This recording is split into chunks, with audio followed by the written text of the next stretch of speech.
any stories to wake you up. आज मेरे पास कोई कहानी नहीं है आपको जगाए रखने के लिए, So please be awake on तो your own. आप अपने आप ही जगे रहिएगा।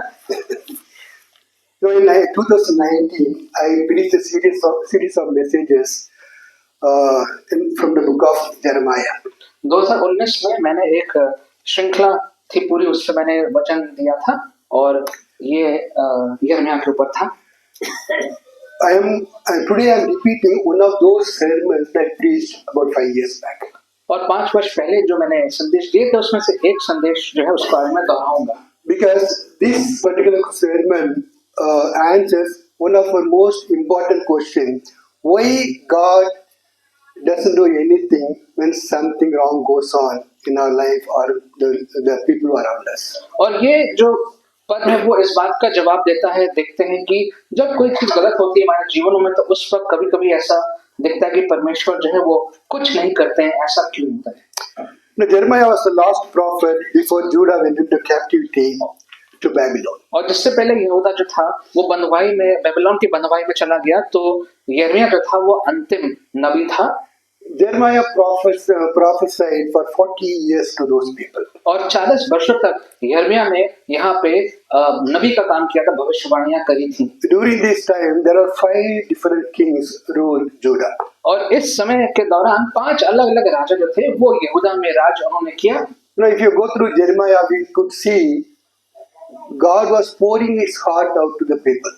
और यिर्मयाह हम देखते हैं कि परमेश्वर ने पूरा अपना हृदय लोगों के सामने उंडेल दिया था। God revealed so much about Himself in this book. और इस किताब में परमेश्वर ने अपने बारे में बहुत सी बातें लोगों को जाहिर करी। We could learn so much about God and His character from this book. परमेश्वर के बारे में, उसके चरित्र के बारे में हम इस किताब से बहुत कुछ सीख सकते हैं। Today I would like to see one of those characters that God revealed in the book of Jeremiah. और आज हम उसमें से एक बात परमेश्वर के चरित्र की देखना चाहेंगे जो परमेश्वर ने इस किताब में हमें बताई। I have given a title to this message, God in Jeremiah.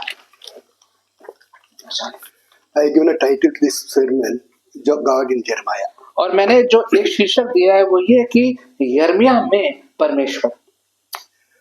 We look at one of the most important characters of God that is revealed in Jeremiah.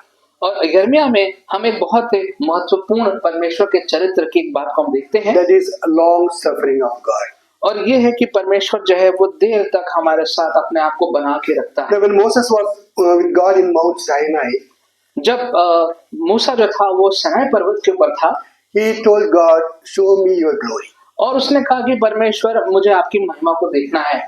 And the Lord said, "I will cause my goodness to pass before you, and I will proclaim my name before you." और परमेश्वर कहा कि ठीक है, मैं तुम्हारे पास से गुजरूंगा और मेरा नाम जो है उसकी वहां पे महिमा होगी। And the next day, God put him in a cleft. और अगले दिन परमेश्वर ने उसको एक स्थान पे, उच्च स्थान पे खड़ा किया। As he passed by, he proclaimed his name. और जब वो वहां से गुजरा तो परमेश्वर के नाम की महिमा हुई, करी गई। Someone please read the Exodus chapter 34 verse 6. Exodus 34 verse 6. Then the Lord passed by in front of him and proclaimed, the Lord God, compassionate and gracious, slow to anger and abounding in loving kindness and truth. Please read. और यहोवा उसके सामने होकर यूं प्रचार करता हुआ चला कि यहोवा ईश्वर दयालु और अनुग्रहकारी, क्रोध करने में धीरजमंद और अति करुणामय और सत्य। Compassionate, gracious God, and slow to anger. करुणामय परमेश्वर है और विलंब से क्रोध करने वाला। The word slow to anger can be also translated as long suffering. और विलंब से क्रोध करने वाले का मतलब ये भी कह सकते हैं कि देर तक वो हमारे साथ बना रहता है। In fact, in the original translation, it is translated as long suffering only. और जो मूल जो अनुवाद है वहाँ पे यही लिखा हुआ है कि वो देर tक हमारे साथ बना रहता So है। God proclaimed His name as long suffering and demonstrated it in the life of the people of Israel. और तो परमेश्वर ने अपने नाम को बताया कि मेरा नाम जो है वो, उसका मतलब यही है, देर तक बने रहना। और इजराइल में परमेश्वर अपने आप को इस बात को जाहिर किया। Long suffering is not long waiting for something to happen or waiting for people to repent. और देर तक बने रहने का मतलब ये नहीं है कि बहुत देर तक इंतजार करना लोगों का, इसका ये मतलब नहीं है। It is much more than that. इसका उससे बहुत ज्यादा बड़ा मतलब है। It is waiting for people to change with so much of grief and pain in our hearts. इसका मतलब है कि इंतजार कर रहे हैं कोई कि लोग बदलें, और उस समय में दौरान परमेश्वर के हृदय में बहुत ज्यादा दुख है इस बात को You know, whenever our loved ones or our children go in the wrong direction जब भी हमारे जो प्रिय जन हैं, बच्चे हैं, वो गलत दिशा में जाते हैं and they don't really listen to our correction और वो हमारे जो ताड़ना है उसको ध्यान नहीं देते हैं, and they don't listen to anything we say to them, जो भी हम उनसे कहते हैं वो उसको सुनते नहीं, मानते नहीं हैं, it fills our heart with pain and grief. तो हमारे हृदय में बहुत दुख तकलीफ भर जाती है We somewhat wait for them to repent and change. और हम इंतजार करते हैं कि कब उनका हृदय बदलेगा, जीवन बदलेगा। That is what is called long suffering. और इसका मतलब है विलंब से क्रोध करने वाला या देर तक हमारे साथ बने रहना Waiting with so much of grief and pain in the heart. और अपने हृदय में इतना तकलीफ और दुख को लेकर के इंतजार करना। Every time we do some sin through our action or speech or thought, it grieves the heart of God. और जब भी हमारे हृदय में अपने विचारों से वे गलत काम करते हैं उससे परमेश्वर को बहुत तकलीफ होती है, But He doesn't want to punish us. लेकिन वो हमें दंड नहीं देना चाहते। He waits for us to change. वो इंतजार करता है कि हम कब बदलेंगे, But it fills His heart with pain and grief. लेकिन उस दौरान उसके हृदय में दुख और तकलीफ उसको महसूस होती है। So God, long suffering means God is slow to anger. He restrains anger in the midst of provocation. और इसका मतलब ये होगा कि जब भी ऐसी परिस्थिति आती हैं कि परमेश्वर को क्रोध आना चाहिए लेकिन अपने क्रोध को रोक लेता है हमारे प्रति। Long suffering also means God loves wait for us to change even when we are living in sin. और इसका मतलब ये भी है कि परमेश्वर हमारा इंतजार करता है कि हम कब बदलेंगे, अपने रास्ते से कब मुड़ जाएंगे। It also means God withholds His judgment that we deserve instantly. और इसका मतलब ये भी है कि जो न्याय हमारे ऊपर तुरंत हो जाना चाहिए था परमेश्वर उसको भी रोक लेता है। Every thought and act of sin deserves punishment, immediate punishment. और पाप की हर विचार, हर जो क्रिया है उस पर तो तुरंत न्याय होना चाहिए। But God forgives us again and again and again and gives us another chance. लेकिन परमेश्वर बार बार हमें क्षमा करके हमें और मौके देता जाता है। Long suffering is the power of control that God exercises on Himself. और एक प्रकार से एक नियंत्रण है जो शक्ति जो परमेश्वर अपने ऊपर लागू कर देते To हैं tolerate those who do things against Him और उसके विरोध में जो लोग कार्य करते हैं उसको वो जो है सहन कर लेता है without destroying them immediately. और उनको तुरंत नाश नहीं करता। Now, one scholar said, एक विद्वान ने कहा if God is not long suffering, the Bible would have got only 3 chapters which only God can read. अगर परमेश्वर हमारा इस प्रकार से विलंब से क्रोध करने वाला ना होता तो शायद बाइबल में 3 ही किताबें होती हैं जो केवल परमेश्वर ही पढ़ पाते। Because in chapter 3, Adam and Eve sinned. If God was not long suffering, He would have destroyed them immediately. और तीसरा अध्याय के बाद अगर जब आदम हवा ने पाप किया तो परमेश्वर उसको सहन नहीं कर पाते और उनको वहीं पर नाश कर देते That would have been the end of human race. और वहीं पर जो मनुष्य जाति है उसका अंत हो जाता। But the human race is still alive लेकिन जो मनुष्य है जाति है वो जीवित है because God is long suffering. क्योंकि परमेश्वर विलंब से क्रोध करने वाला है। He demonstrated very clearly in the life of Israel. और इजराइल के जीवन में इस बात को परमेश्वर ने बहुत अच्छे प्रकार से प्रदर्शित किया है। Now, for God, Israel was very special nation. Israel परमेश्वर के लिए बहुत विशेष देश है। He set them apart for himself. परमेश्वर ने अपने लिए उस देश को चुन के अलग किया था। He saved them from the hand of Pharaoh. फिरौन के हाथ से उसने इजराइल को बचाया। He led them through the desert and wilderness. और उनको उस रेगिस्तान में से होके उसका मार्गदर्शन किया। He protected them from all the dangers around the nations. सारे खतरों से जो उनके चारों तरफ थे उससे बचा के रखा। He provided all their needs सारे आवश्यकताओं की पूर्ति करी and continuously showed His love to them. और अपने प्रेम को निरंतर वो उनको दिखाता And He gave them a fertile land to settle. और एक बहुत अच्छी उपजाऊ भूमि भी उनको दी। In spite of all that He did, the Israelites were stiff-necked people. लेकिन इन सब के बावजूद जो इजरायली लोग थे बहुत ढीठ लोग थे And they were very rebellious. और हर प्रकार से वो बगावत करने को उतारू रहते थे। There are 2 main reasons for this. और इसके 2 कारण हैं। Number 1, पहला कारण they did not want to obey the law of God. कि जो परमेश्वर का जो व्यवस्था थी उसका वो पालन नहीं करना चाहते They थे। wanted to live the way they wanted. वो चाहते थे कि जो जीवन हमारा जैसा हम चाहते हैं वैसा जीवन व्यतीत करें। Secondly, they rejected God God who brought them out of Egypt. दूसरा, उन्होंने उस परमेश्वर को ही इनकार कर दिया जो इजराइल जो मिस्र से उनको बाहर निकाल के लाया। And they rejected the God who gave them the land to settle and also gave them the law. और जिस परमेश्वर ने उनको भूमि दी थी, जिसने उनको सारी व्यवस्था दी थी, उसी को उन्होंने इनकार कर दिया। And they started follow God that are lawless gods. और ऐसे ईश्वरों के पीछे चलना शुरू कर दिया जिनका कोई नियम कानूनी नहीं था। They do not have any control over their moral lives. और अपने नैतिक जीवन के ऊपर ऐसे लोगों ऐसे ईश्वरों का कोई नियंत्रण ही नहीं था। You know, that is what they wanted, a God who will not interfere in their moral life. उन्हें ऐसा परमेश्वर चाहिए था इजरायलियों को जो उनके नैतिक जीवन में हस्तक्षेप ना करे। And that is what the man wants even today. और आज भी मनुष्य यही चाहता है। He wants a God who will not interfere in his moral life. और आज भी मनुष्य चाहता है कि एक ऐसा ईश्वर हो जो हमारे रोज के प्रतिदिन के नैतिक जीवन में हस्तक्षेप ना करे। He wants to feel so religious.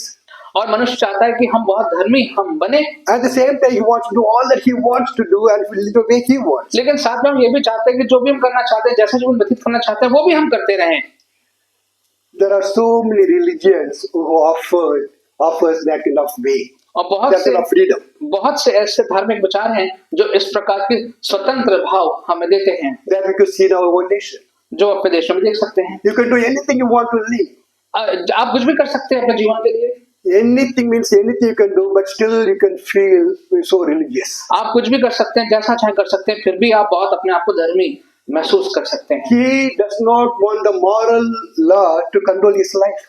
और मनुष्य नहीं चाहता है कि जो जो जो यहाँ पे नैतिक जो व्यवस्था है वो हमारे जीवन को नियंत्रित करे। So many religions give you this kind of freedom. और इस प्रकार की स्वतंत्रता बहुत सारे जो धार्मिक विचार है वो हमें देते हैं, But Jesus does not give you this kind of freedom in the Christian life. लेकिन यीशु इस प्रकार की स्वतंत्र भाव हमें हमारे मसीह जीवन में नहीं देते। He is a holy God वो पवित्र परमेश्वर है and he follows to be holy.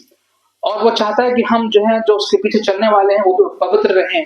That is one of the reasons Christ and Christianity is not very famous in the world. और यही एक वजह है कि यीशु मसीह और यीशु मसीह के अनुयायी दोनों लोग जो हैं वो ज्यादा प्रसिद्ध नहीं है इस संसार में। They don't attract so many people. ज्यादा लोगों को हम आकर्षित नहीं कर पाते हैं, Because you cannot live the way you want when you come to Christ. क्योंकि जब आप यीशु मसीह के पास आते हैं तो जैसा जीवन आप चाहते हैं व्यतीत करना वैसा अब आप नहीं कर सकते हैं। Today man worship God, there are not gods.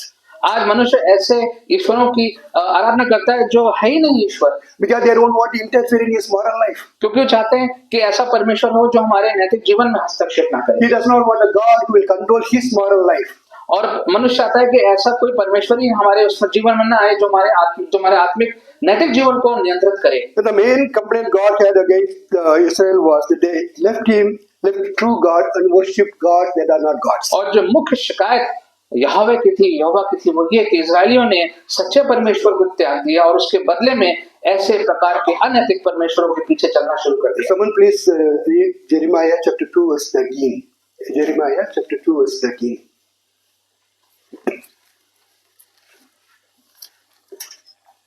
My people have committed two sins. They have forsaken me, the spring of living water, and have dug their own cisterns, broken cisterns that cannot hold water. Yeah.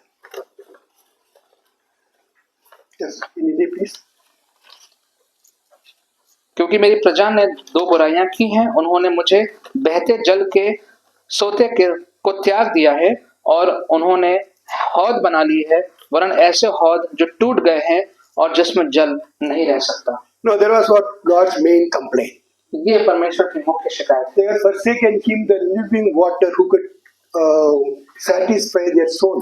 कि ये जो बहता हुआ जल है, जीवित जल है, जो प्राणों को संतुष्ट कर सकता है, उसको ही उन्होंने त्याग दिया है। But they try to satisfy themselves gods that are not gods by themselves. और ऐसे ईश्वरों के पीछे चल रहे हैं जो ईश्वर है ही नहीं। They say their gods are like broken cistern, or useless in a sense. They are useless. और उनके जो ईश्वर हैं वो एक ऐसे हौदे हैं जिसमें गड्ढे हैं, सुराख है, पानी उसको रुक ही नहीं सकता। And it's all started during the time of Judges.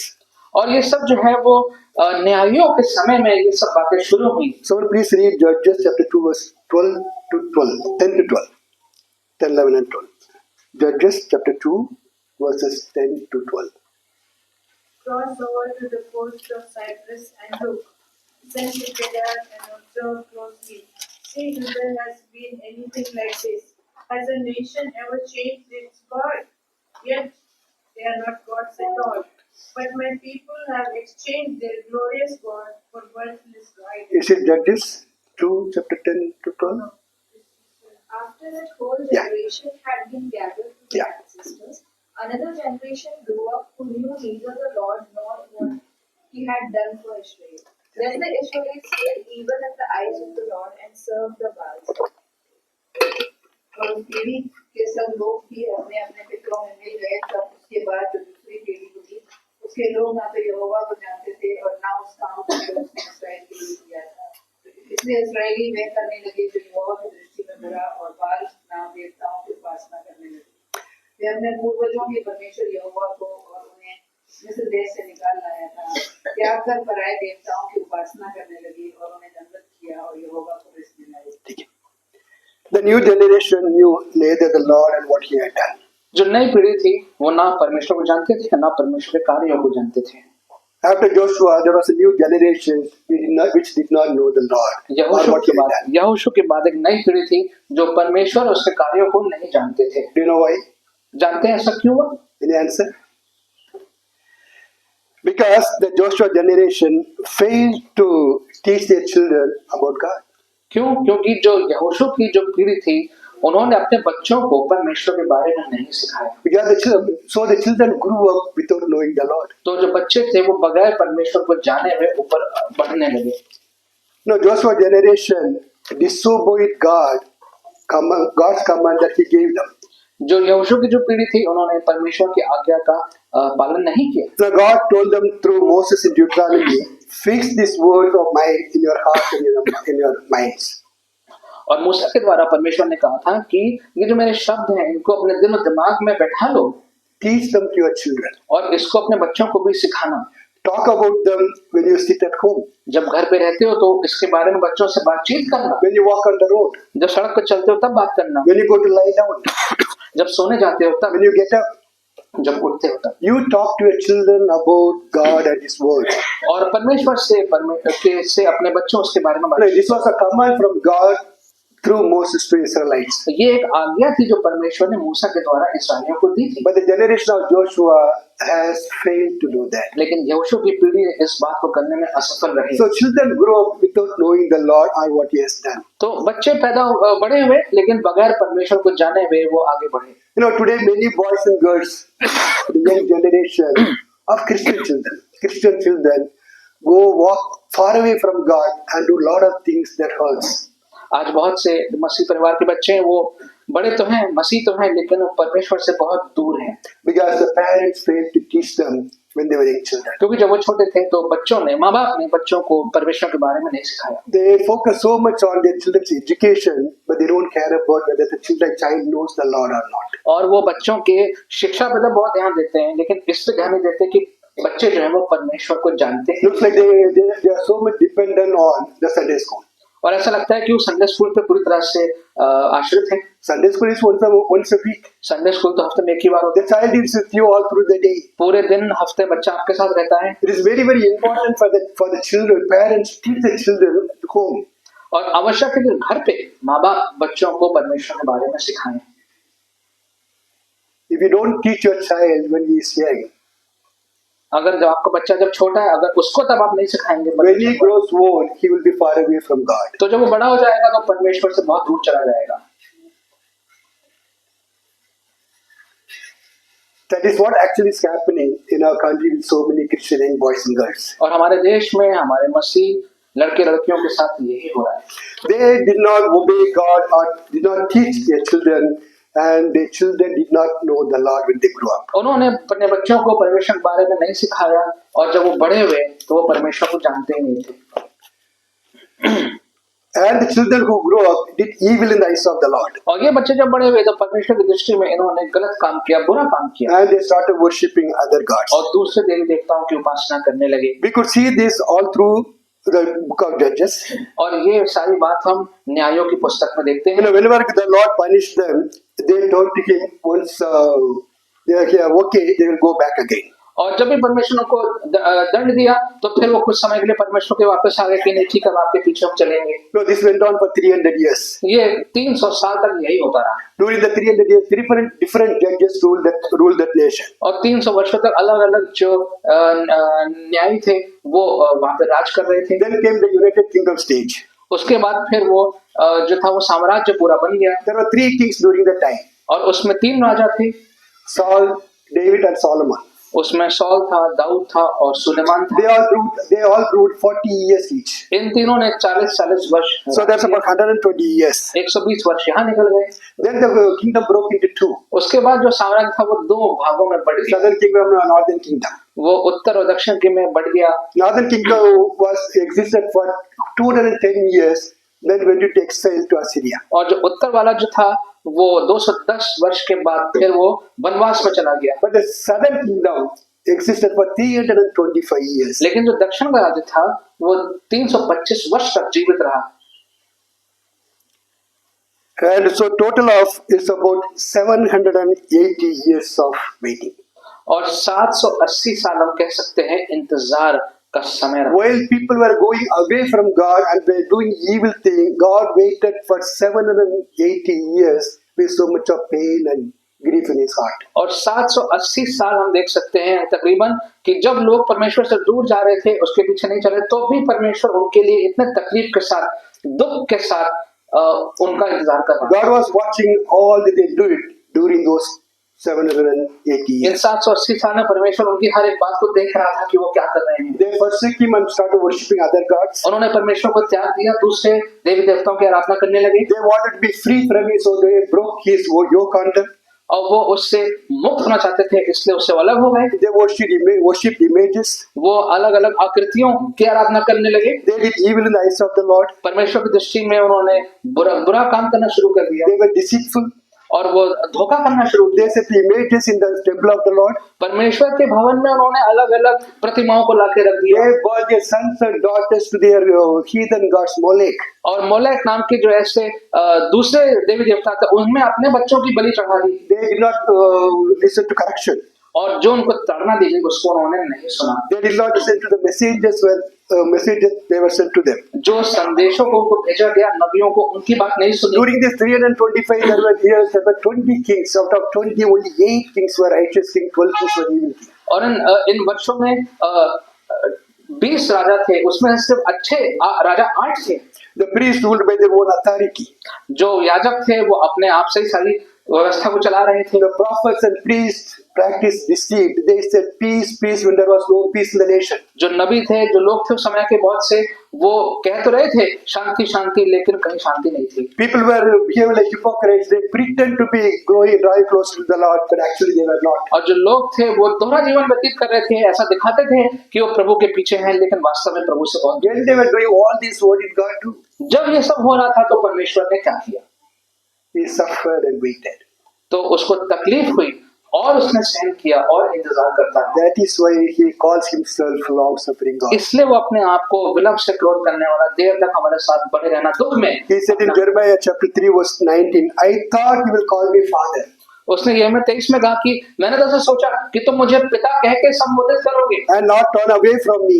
और मुझसे मुंह नहीं फिराओगे, But you did not call me father. लेकिन तुमने मुझे पिता नहीं बोला, But you were unfaithful to me. लेकिन मेरे प्रति तुम अविश्वासी हो। They actually called wood and stone as their fathers. उन्होंने लकड़ियों को, पत्थरों को अपना पिता कहा। And he says in chapter 6 verse 10, to whom can I speak and give warning?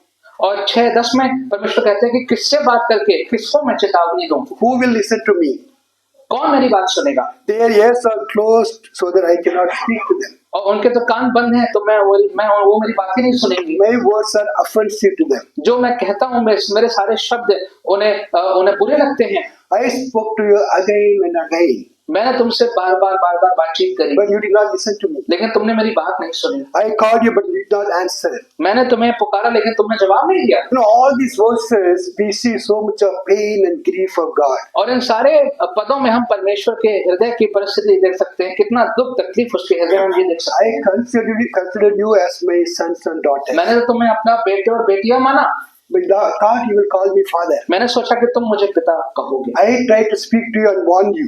मैंने तुमसे बात करना चाहिए, मैंने तुम्हें चेतावनी देना चाहिए, but you did not even want to listen to me. लेकिन तुमने मेरी बात ही नहीं सुननी चाहिए। My words were so offensive to me. मेरे शब्द जो हैं तुम्हें इतने ज्यादा बुरे लगे, I spoke to you again and again, तुमसे मैंने बार बार बात करी, but you did not listen to me. लेकिन तुमने मेरी बात नहीं सुनी। I called you, मैंने तुम्हें बुलाया, but you did not answer. लेकिन तुमने जवाब नहीं दिया। Now, during these 780 years, many times God said He will destroy them. इन 780 सालों में कई बार परमेश्वर ने कहा कि मैं तुम्हें नाश कर दूंगा, But He was unwilling to destroy them. लेकिन फिर भी वो इच्छा नहीं थी उसकी कि He, वो नाश he करे। always gave them a chance to repent. हमेशा परमेश्वर ने उनको अवसर दिया कि वो पश्चाताप करें। You know, in spite of all the grief and pain that God went through, He did not try to destroy them. लेकिन इतने सारे दुख तकलीफ के बाद भी परमेश्वर ने उन्हें नाश नहीं He करना was चाहता था। unwilling. He was unwilling to destroy them वो उनको नहीं करना चाहता था, because He is a long-suffering God. क्योंकि वो विलंब से क्रोध करने वाला परमेश्वर। Someone please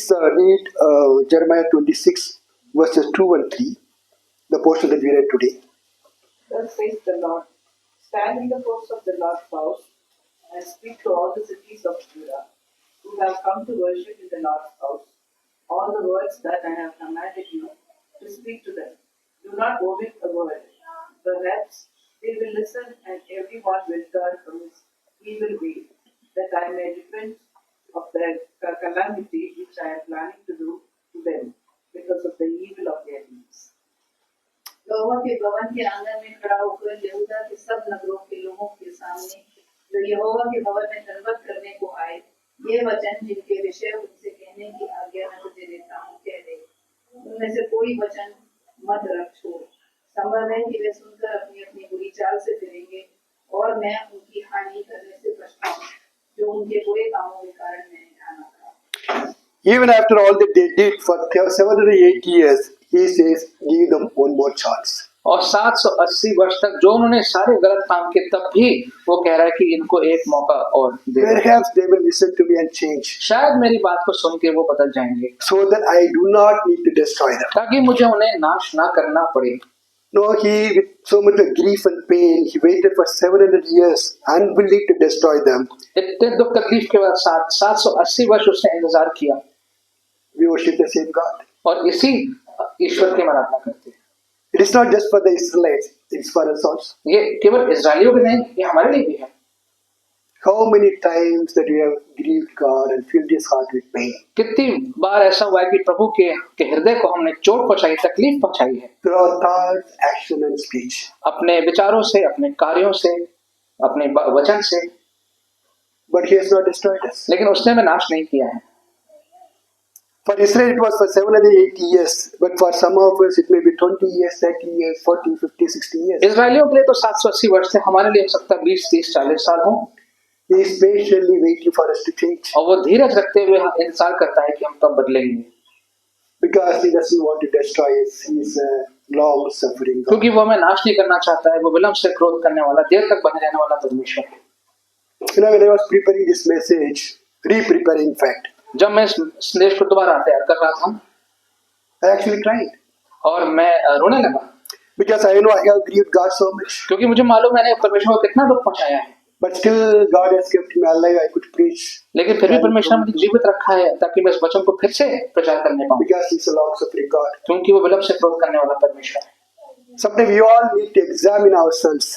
कभी कभी हमें आवश्यकता है कि अपने आप को हम लोग जांचें, We need to take time to reflect on all that we do, और जो कुछ भी हम करते हैं आवश्यकता है कि उस सब के बारे में हम सोचें।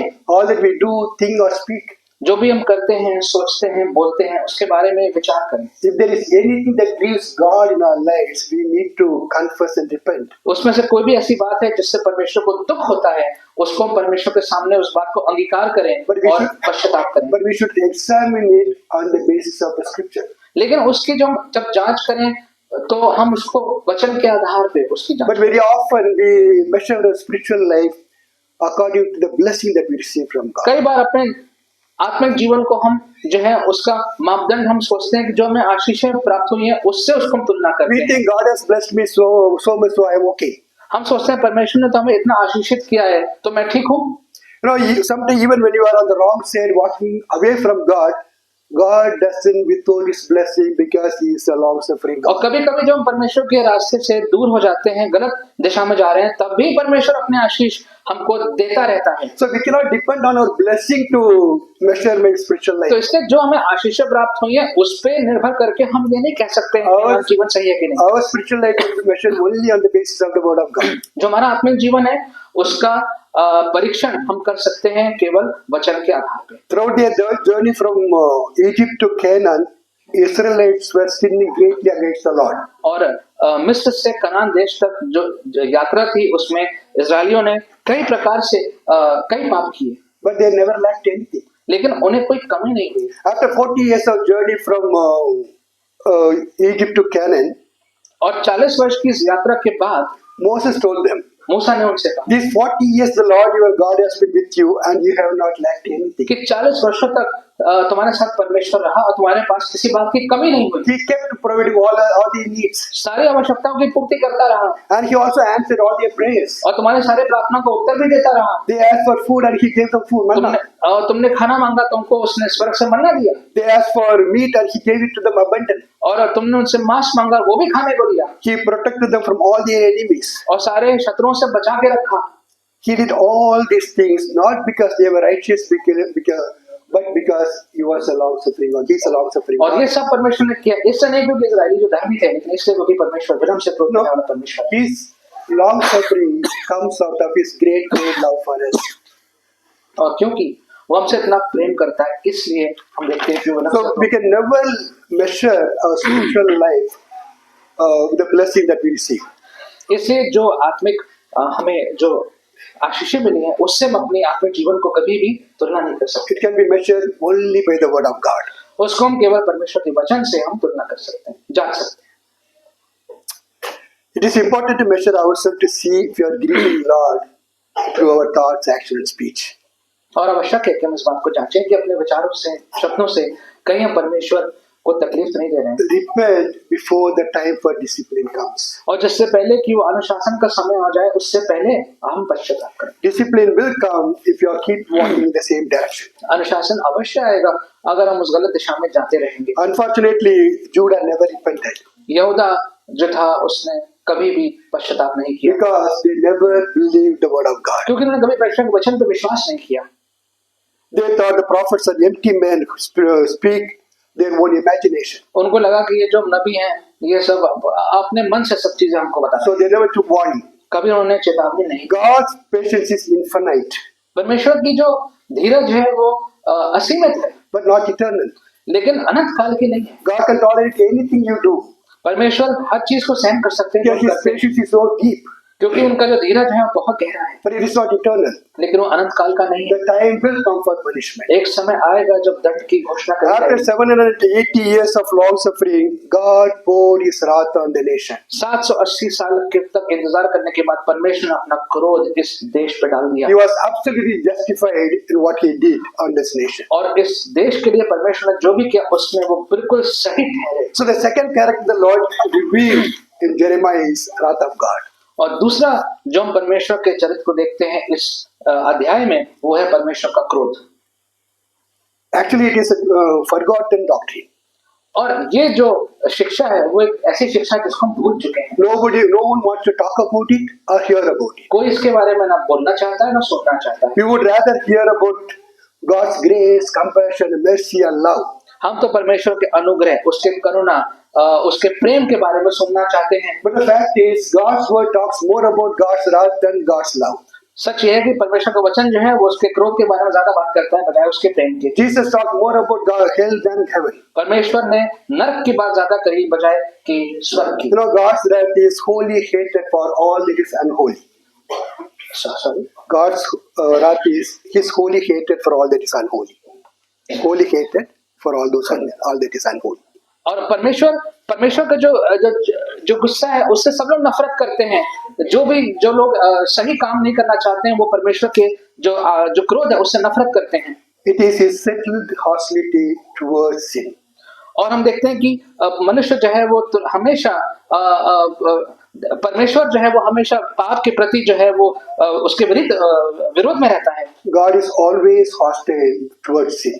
परमेश्वर हमेशा पाप के विरोध में रहता है, It is permanent, ये हमेशा से है, unchangeable. ये नहीं बदल सकता। It also means God's holiness cannot coexist with sin. इसका ये भी मतलब है कि परमेश्वर की जो पवित्रता है और जो पाप है वो साथ साथ नहीं रह सकते, He needs to punish it. उसको दंड देना आवश्यक है।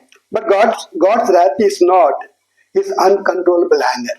लेकिन परमेश्वर का क्रोध का मतलब ये नहीं कि ऐसा क्रोध जो अनियंत्रित क्रोध है। It's not like God is suddenly losing His temper. इसका मतलब ये नहीं कि एकाएक परमेश्वर गुस्सा आ गया, ऐसा मतलब नहीं है। He waited for 780 years for this nation to change. 780 वर्ष तक इंतजार किया कि कब ये देश, ये लोग बदलेंगे। He disciplined them many times, कई बार उसने उनको अनुशासित भी किया, warned them and talked to them. चेतावनी दी, उनसे बात करी। Until the time of King, the second lost king of Jehoiachin, और जेहोयाकीन राजा के समय तक ऐसा होता रहा। God's message was repent and leave. और परमेश्वर का संदेश था कि तुम पश्चाताप करो और अपना जीवन। Then the time of lost king Zedekiah, God's message was surrender and leave. उसके बाद जो परमेश्वर का वचन था वो था कि तुम जो है वो परमेश्वर के प्रति अपने आप को समर्पित कर दो God और जीवन में says, surrender to the Babylonians and leave. कि जो बेबीलोन के लोग हैं, जो राजा, उनमें तुम अपना आप को आत्मसमर्पण करो और तब जियो। So till the last minute, God gave them the chance to repent. अंतिम क्षण तक परमेश्वर ने उनको मौका दिया कि वो पश्चाताप करें। Nebuchadnezzar came and surrounded Jerusalem. It lasted for 1.5 years. नबूकदनेस्सर आया, उसने यरूशलेम को घेर लिया, 1.5 साल तक ये हुआ। The young and old and the children died of starvation. और भूख से बूढ़े जवान बच्चे सब मर गए। There were no wedding songs, no children playing on the street. कोई भी विवाह नहीं हुए, कोई बच्चे सड़क पर नहीं खेल रहे थे There was no joy in the city. और शहरों में कोई आनंद नहीं था। Only a fearful expectation of death. सिर्फ एक ये था कि जो मृत्यु है वही अपेक्षित थी। When Babylonians broke through the wall, people died of sword. और जब वहां पे वो दीवारें तोड़ के आए तो फिर लोग तलवारों से मर So गए। if you want to know what happened during those 1.5 years, please read Lamentation.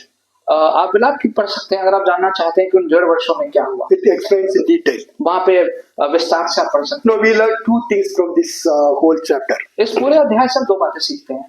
God is the same God even today. आज भी परमेश्वर वही परमेश्वर है जो पहले था, He has not changed. वो बदला नहीं, He is immutable. वो नहीं बदल सकता, His character doesn't change. उसका चरित्र बदल नहीं सकता। He has to punish sin. और पाप को दंड दिया जाएगा। As a holy and righteous God, He cannot just say, "Okay, I have forgiven you, you can go." और क्योंकि वो पवित्र परमेश्वर है, वो ये नहीं कह सकता कि ठीक है तुमको क्षमा किया, तुम जा सकते He हो। has to punish sin. और पाप को दंडित करना पड़ेगा। But He knew we are powerless to take this punishment on ourselves. लेकिन वो जानता था कि हमारे में सामर्थ्य नहीं है कि हम इस दंड को अपने ऊपर So लें। out of His great love for the human beings, He sent His only begotten Son, who and heaped all our sin on Him. और इसलिए अपने इस महान प्रेम के लिए, हम सब के लिए, उसने अपने इकलौते पुत्र को हमारे पे नहीं भेजा, जिसको उसने खुद दंड He दिया। heaped all our sin on Him and poured His wrath on Jesus on the cross. हमारे सारे पापों को उसने उस पर डाल दिया क्रूस के ऊपर और उसको दंडित किया। We supposed to be taken that wrath on ourselves, but Jesus took it on ourselves. वो सारा क्रोध हमारे ऊपर आना था, लेकिन वो सारा क्रोध परमेश्वर यीशु के ऊपर आया। His Son Jesus Christ took God's wrath and saved us from that wrath. परमेश्वर के पुत्र यीशु ने वो सारा क्रोध अपने ऊपर ले लिया और हमारे जीवन को He बचाया। set us free. उसने हमें मुक्त किया। Because God knew we don't have the power to accept God's wrath on our क्योंकि lives. परमेश्वर जानते हैं कि उसका दंड को हम जो है हम सहन नहीं कर पाएंगे। Now, if you are a believer, अगर आप विश्वासी हैं, if you accepted Jesus as your personal Savior, अगर आपने प्रभु यीशु मसीह को अपना व्यक्तिगत उद्धारकर्ता के रूप में ग्रहण किया है, then you have escaped from God's wrath. तो फिर आप परमेश्वर के क्रोध से आप बच गए हैं। You may have some discipline sometime, हो सकता है कि कभी वो आपको अनुशासित करे, but you are not under wrath. लेकिन आप उसके क्रोध के अंतर में नहीं हैं। But you have not accepted Jesus as your personal Savior of life. लेकिन अगर आपने प्रभु यीशु मसीह को अपना व्यक्तिगत उद्धारकर्ता नहीं ग्रहण किया है, You remain under God's wrath. तो फिर आप प्रभु के क्रोध के दायरे में रहते हैं। That's what God, John chapter 3 verse 36 says. यही यूहन्ना 3:33 में लिखा है। Somebody read please John chapter 3 verse 36. 3:36 में क्या लिखा है यूहन्ना?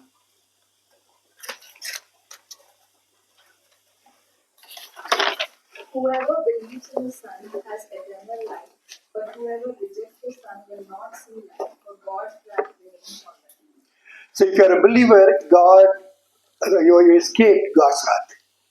अगर आप विश्वासी हैं तो आप परमेश्वर के क्रोध से दूर हैं, Because Jesus took it on himself. क्योंकि यीशु ने उस क्रोध को अपने ऊपर ले But लिया। you have not accepted Jesus so far, God's wrath remain on you. लेकिन अगर यीशु का आपने अपना व्यक्तिगत उद्धारकर्ता ग्रहण नहीं किया है तो उसका क्रोध अभी भी आपके ऊपर बना हुआ है। So it is a time for us to repent and accept Jesus in our life, तो ये समय कि हम पश्चाताप करें और यीशु को अपने जीवन में ग्रहण करें, so that you can escape God's wrath in our life. ताकि परमेश्वर के इस क्रोध को हम अपने जीवन से उससे बचने पाए। The second thing we learn is, दूसरी बात जो हम सीखते हैं वो ये, you may be a believer, हो सकता है विश्वासी हो but walking in the wrong direction. लेकिन गलत दिशा में जा रहे हैं। Even after knowing it is wrong, we keep going in the same ये direction. जानने के बाद भी कि दिशा गलत है, फिर भी उस गलत दिशा में हम चले जा रहे हैं। Remember, it is God's long suffering that is sustaining you. ये जान लीजिए कि आप बचे हुए हैं, क्योंकि परमेश्वर विलंब से क्रोध करने वाला If परमेश्वर you है। keep doing it, one day you will get the discipline in your life. और अगर इसी दिशा में चलते रहेंगे तो एक दिन अवश्य परमेश्वर की ताड़ना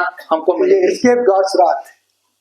You escape God's wrath, but His discipline will always be there.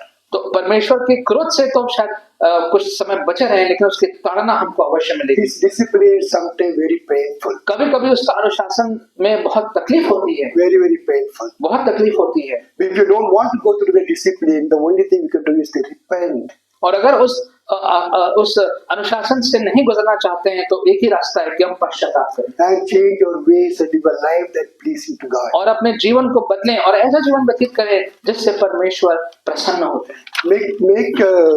Make it a priority in life to live a life that is pleasing to God. और इस बात को जीवन में सर्वोच्च स्थान दें कि ऐसा जीवन व्यतीत करें जिससे परमेश्वर आनंदित होते हैं।